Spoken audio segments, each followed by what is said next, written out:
Hey, welcome back. It's time for an update on the Andy Griffith Show, the complete series on Blu-ray. Go figure. You might remember late last season I made a video all about my Mayberry home media collection. I mentioned that season 1 was available in high definition on Blu-ray, but it was abandoned after that. They never released any more seasons. That was years ago. And same goes for I Love Lucy, which they also tried to do that with. And that the whole series was streaming in HD on Amazon. And then, right after I do that, they release the whole series on Blu-ray out of nowhere. Now keep in mind, this is coming from CBS Paramount, who has been notorious with their stinginess with regards to their TV releases. Andy Griffith Show was one of the fortunate ones. Other ones took much longer to release over the course of many years, and some are still going, like the Beverly Hillbillies.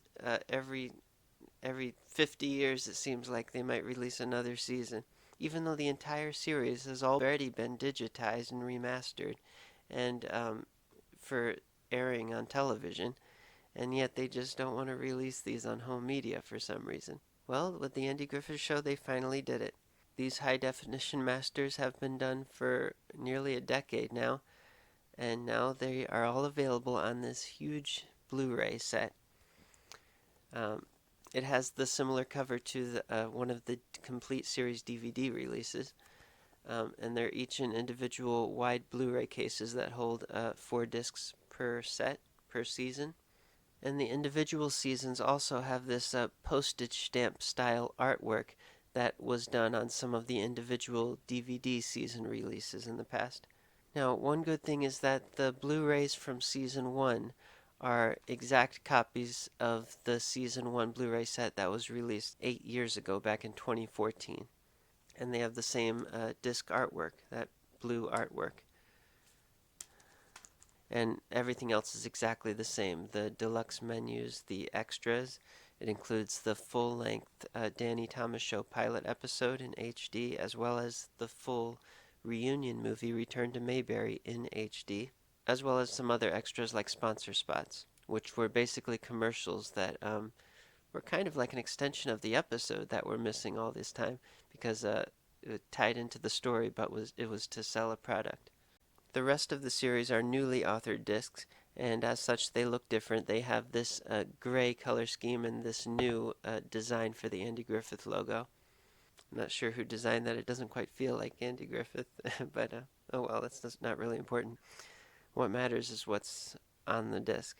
So, just to get that most important thing out of the way, how does it look? It looks great, of course.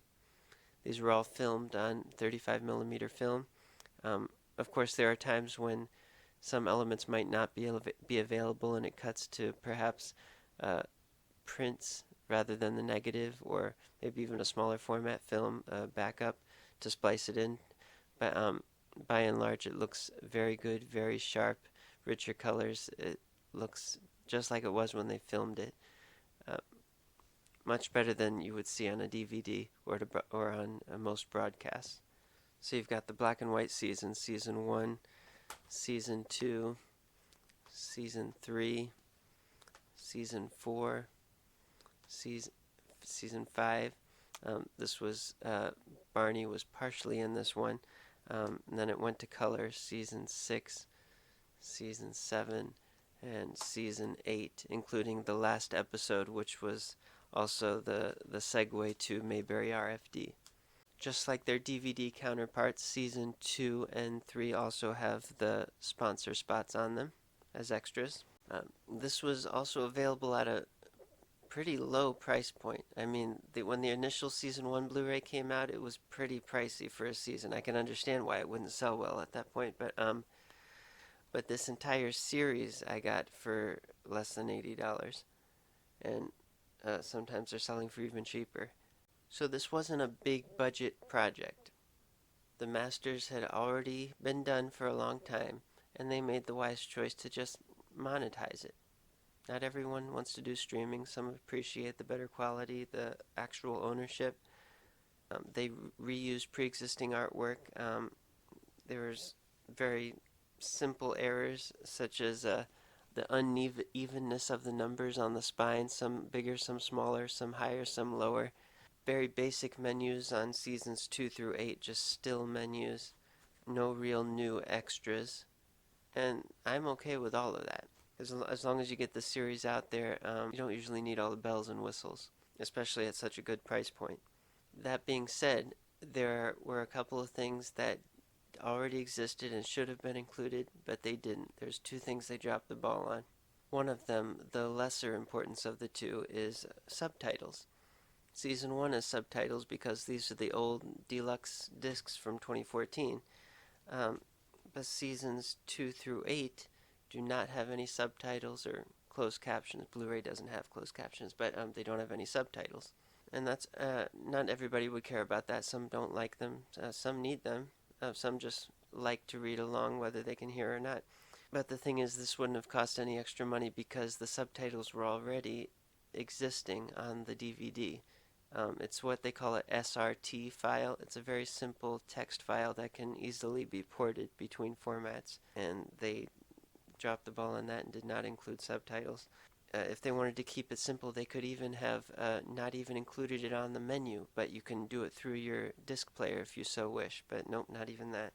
And the other thing they missed, and arguably the bigger thing, was the colorized episodes. CBS has done a number of colorized television specials for their classic series.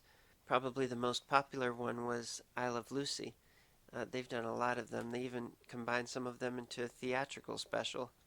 But Dick Van Dyke got some also, and a couple of them were even made into an on-demand Blu-ray release, these colorized versions. And Andy Griffith did too. They had a special that included 2 colorized episodes, the Christmas episode as well as the Pickle story, which are from seasons 1 and 2 respectively. Now, on the positive note, the Pickle story is included on season 2 on the same discs as its black and white original version. But the episode that went with it, the Christmas story, I guess they figured because it was from season 1 and these discs were already mastered that they couldn't include it. But it doesn't matter if it's on the wrong season disc as long as it's available. And they chose not to make it available at all. Now, these 2 episodes were released on DVD, and if DVD is just fine for you, then you probably don't care about any of this. I mean, maybe this whole episode, in fact. But if that is something that you care about, then this is kind of a disappointment, because while these colorized versions did air in high definition on CBS, the broadcast versions are severely cut. They cut out minutes of the program to fit in commercials. So basically, the high-definition colorized version of the Christmas show has never been seen. And because they didn't include it on this Blu-ray set, which was also sort of a miracle to begin with, that basically means I don't see any reason to believe it'll ever be seen. The ship has sailed for that. But to end on a positive note, Gomer Pyle, that aired concurrently with the Andy Griffith Show, an episode of that called Opie Joins the Marines. That was a crossover episode where both Opie and Andy make appearances and visit Gomer. That is included as an extra on here in high definition. And that's key because Gomer Pyle is available on DVD but not Blu-ray. So that means they've got these HD masters of Gomer Pyle series. And Paramount does own the rights to that, so could a complete series Blu-ray of that be coming? If this sells well enough, maybe they will. Alright, I'll see you next time.